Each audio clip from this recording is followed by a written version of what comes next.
Bar chords are a major source of frustration for us guitar players, especially those of us that are just starting out. So we're going to take a couple minutes and just talk about why they're important, some of the main shapes, the major and minor shapes, and then some kind of basic techniques that can help us get them ringing out the way we want them to.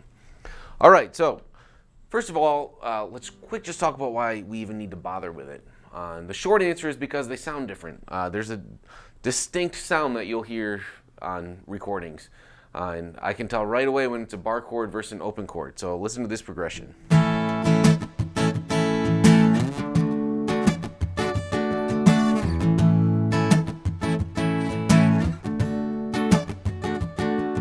As opposed to, that's the bar chord version, as opposed to playing it with open chords.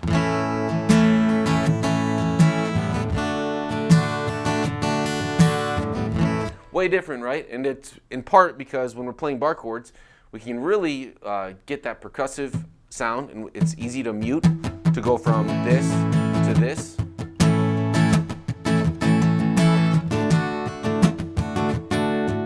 So that's why it's important. It's a different sound, and it will come up. They come up a lot on the site, not a ton, but a number of songs use bar chords, especially on the electric guitar, but even on the acoustic guitar. So it is an important concept on the guitar that we need to figure out. Let's start with the technique. Okay, let's get our hands on just this most basic E major shape. So we know this is an E major chord, right? And so the shape, you can kind of see the shape. Boink, boink, boink, boink, boink, boink. A bar chord is going to follow that same shape as long as the bass note is on this low E string and it's a major chord all the way up the neck. So this is the same shape as this, just a fret up, right?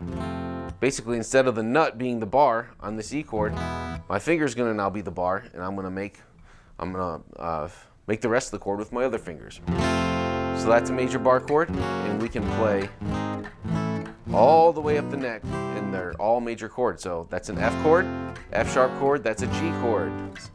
Same chord as that, G, right? It's just played a different way. So G chord, G sharp, A sharp or B flat, B, C, C sharp, D flat, D, D sharp, E flat, and E.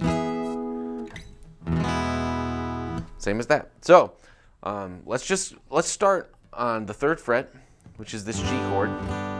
The closer you get down here to the nut, the harder you're going to have to press. That's going to be harder than this, or even this, or this. So let's kind of go somewhere in the middle on this 3rd fret. This is a G bar chord. And we're going to start by just getting our bar down. So just this pointer finger. And you don't want to press it straight down. Look, you can even see in my fingers and my elbow and everything that looks awkward. So we're not just like going straight down on the neck. It's curved a little bit. You're going to tilt it back just a little bit so that it's really this part of the finger that's hitting the strings. Okay, and then behind the neck, we're gonna have our thumb, and it's gonna act like a clamp, and the thumb's gonna be basically just on the high side of the middle of the back of the guitar, and we're gonna clamp it down. Next note, the closer we are to the fret, the easier it is to play and get the strings to ring. If we're kind of right in the middle or towards the back end, it's hard. You're gonna get some muting. You're gonna get some gnarly sounds. So we wanna get that bar tilted right, and we want it to be really right behind the fret, like right behind the fret. Then we're gonna clamp it down with our thumb. All right, the next concept is the wrist. So we could kind of go like this, which is very awkward, or we could have the wrist way down there, which is awkward. We want it to be kind of naturally, just kind of relaxed and right about there. So not there, right here. Also look at the elbow. If my elbow's way out here, I'm gonna be pointing this to where it's not right. And it's gonna be really hard to play. I want my elbow kind of tucked in more towards my body. To get that. I want the wrist right there, nice and relaxed, and I want my elbow tucked in towards my body. All right, then we're gonna put the other notes on, and we've got our major chord. So this isn't gonna just come right away. This is one of those techniques that unfortunately just takes practice, practice, practice. But it does help if you get some of these techniques down early and you really make sure you're following them when you're practicing your bar chords. So the next step would be just to take your time. You know, you can maybe start here or wherever you want to start and just work up the neck. Get this one sounding good, get just this sounding good. Add the other fingers in. Then move it up the neck. Do it all the way up. Depending on your guitar, if it's a cutaway or not, it's going to get harder and harder when you get up here. So, you know, you don't have to go all the way up, but maybe go from open to 8 to 10 in there, depending on your guitar. Again, it's going to start getting really hard. And don't beat yourself up when you're way up here either. So the main ones you're going to want to really focus on making sure all the notes are ringing out of are this first fret, through about the 7th fret.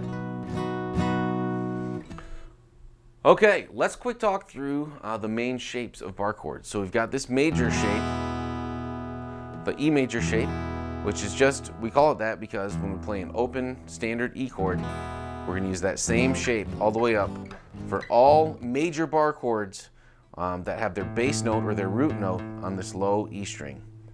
The E minor shape is the other one. So if we want to play minor bar chords with their root note on this low E string, we're going to shape them just like this E minor if our finger were this nut up here.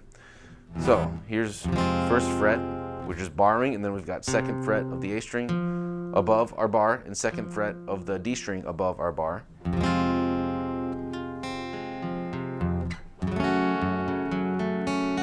And it's the same thing. That's a minor chord, and we can go all the way up the neck.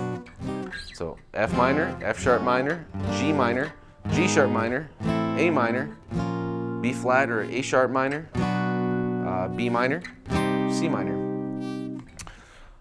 The other main group of bar chords that we should know, or we need to know even right when we're starting out, is this next group. That's kind of for major chords. I really just worry about these middle 4 strings, and then for minor chords, we'll worry about the A string through the high E string. So for major, we're doing an A major shape. So an A, if we're playing an A, here's one way to play it, right, with a bar. So we've got open A, 2nd fret of D, G, and B. We can take that same shape all the way up the neck, like this.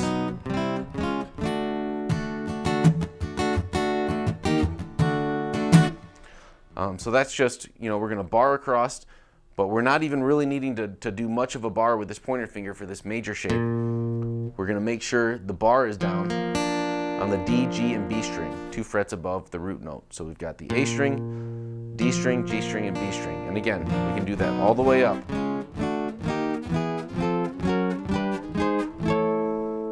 And if we wanted to do minor, we would do the same kind of thing where we're mimicking an A minor chord, an A minor shape. So we're going to take this same shape and we can do that all the way up the neck. On this shape, the bar is important. So we're going to bar starting on the A string. Again, we're going to tilt it back. We're going to make sure our elbow's nice and kind of tucked in. Wrist is relaxed. And then we're going to add these in. So this would be a B flat minor. So we've got the bar on the 1st fret, A through high E. Then we've got D string, 3rd fret, G string, 3rd fret, and B string, 1st fret. So this is a minor bar chord on this string set, this A through the high E, where the root is on this A string. So B flat minor, B minor, C minor, D flat minor, D minor, E flat minor, E minor, F minor, F sharp or G flat minor, and G minor. All right, so those are the 4 basic shapes that you're going to use all the time. You've got major on this string set, you've got minor on this string set, you've got major on this string set, and minor on this string set. And some techniques that can just kind of help you get you going in the right direction for bar chords.